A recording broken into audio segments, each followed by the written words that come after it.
Hello friends, welcome to Kema's Kitchen. இன்னைக்கு நம்ம kitchen என்ன பார்க்க போறோம்னா இன்னைக்கு நம்ம கிச்சன்ல ஒரு இன்ட்ரஸ்டிங்கான ரெசிபி தான் பார்க்க போறோம். பீர்க்கங்காய் துவையல். பீர்க்கங்காய் தோலை வச்சு நான் ஒரு துவையல் ரெசிபி செய்ய போறேன். இது என்னோட ஃப்ரெண்ட் வித்யா சொல்லி கொடுத்தாங்க. செஞ்சு பாருங்க ஹேமா, ரொம்ப நல்லா இருக்கும், டிஃபரெண்ட் டேஸ்டா இருக்கும் அப்படினாங்க. அது செஞ்சு பார்த்தேன், ரொம்ப நல்லா இருந்துச்சு. அதனால உங்க கூட இன்னைக்கு நான் ஷேர் பண்றேன். நம்ம பீர்க்கங்காய் வச்சு நம்ம கூட்டுலாம் செய்வோம்ல, அந்த கூட்டு செய்யும்போது மேலே தோலை சீவிடுவோம்ல, அந்த தோலை வச்சு இன்னைக்கு நம்ம துவையல் செய்ய போறோம்.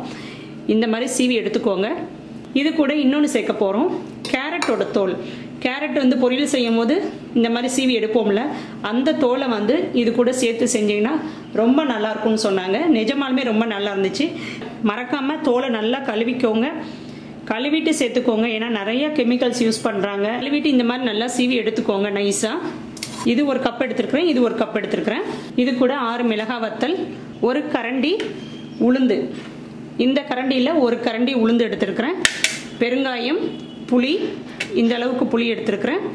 இது கூடவே கல் உப்பு. நிறைய பேர் வந்து உப்பு அளவு கரெக்டாக சொல்லுங்கன்றீங்க. நான் கல் உப்பு போடுறேன், அதனால் வந்து எப்படி சொல்கிறதுன்னு தெரில. சில இடத்துல வந்து கல் உப்பு வந்து சின்னதாக இருக்கும், சில இடத்துல வந்து பெருசு பெருசாக இருக்கும். கல் பாருங்கள், இதிலே பெருசு பெருசாக இருக்குது பாருங்கள், இந்த மாதிரிலாம் இருக்குது. நம்ம எவ்வளோ செய்கிறோமோ அதுக்கேற்ற மாதிரி உப்பு போட்டுக்கணும்.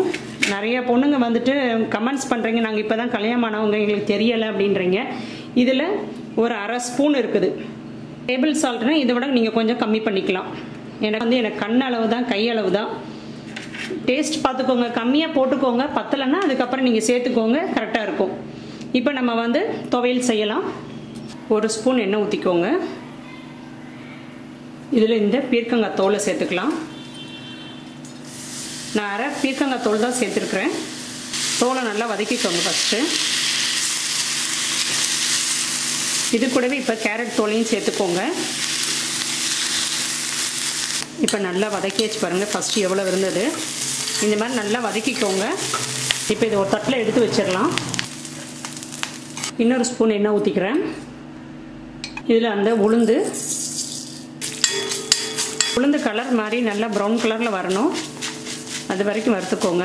இப்போ இது கூட இந்த வத்தல், புளி, ஒரு பூண்டு ஃபஸ்ட்டு சொல்ல மறந்துட்டேன், எல்லாத்தையும் சேர்த்தே வறுத்துக்கோங்க.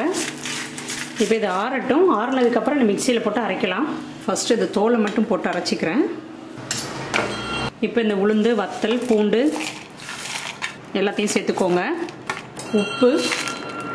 இதை அரைக்கும் போது ஒரு துண்டு வெல்லம் சேர்த்துக்கோங்க. அவங்க வெல்லம் சொல்லலை, நான் வந்து கூட ஒரு துண்டு மட்டும் சேர்த்துக்கிறேன். இப்போ திரும்ப இதை போட்டு நல்லா அரைச்சிக்கலாம். கொஞ்சமாக ஒரு 2 ஸ்பூன் அளவு மட்டும் தண்ணி ஊற்றி திரும்ப அரைச்சிக்கோங்க நல்லா பேஸ்ட்டாக. இப்போ தாளிச்சிக்கலாம். 1 ஸ்பூன் நல்லெண்ணெய் சேர்த்துக்கோங்க. கடுகு, உளுந்தம்பருப்பு, கடுகு வெடிச்சிருச்சு. இப்போ இதில் நம்ம அரைச்சி வச்சதை சேர்த்துக்கலாம். இந்த மாதிரி திக்காக இருக்கணும், தண்ணியாக இருக்கக்கூடாது. பெருங்காயம் சேர்த்துக்கோங்க எண்ணெயிலேயே. பெருங்காயம் பொரிஞ்சதுக்கப்புறம் இந்த அரைச்சதை சேர்த்துக்கணும். அரைச்சது எல்லாத்தையும் சேர்த்துக்கோங்க. போட்டு லேசாக ஒரு தடவை கிண்டி விட்டு இறக்கிடலாம். இப்போ நான் மணத்தக்காளி கீரை கூட்டு தான் செய்கிறேன். அந்த கூட்டுக்கு இந்த துவையல் வச்சு சாப்பிட்டா ஜம்முன்னு இருக்கும். இப்போ நமக்கு துவையல் ரெடி. நீங்களும் கண்டிப்பாக செஞ்சு பாருங்கள், ரொம்ப நல்லாயிருக்கும். மிஸ் பண்ணாதீங்க. செஞ்சு பார்த்துட்டு கமெண்ட்ஸை சொல்லுங்கள் எப்படி இருந்துச்சுன்னு. இந்த ரெசிபி உங்களுக்கு பிடிச்சிருந்துச்சுன்னா என்னோட சேனலை மறக்காமல் சப்ஸ்கிரைப் பண்ணிக்கோங்க. நாளைக்கு வேறு ஒரு ரெசிபியோட திரும்ப உங்களை வந்து நான் மீட் பண்ணுறேன். தேங்க்யூ.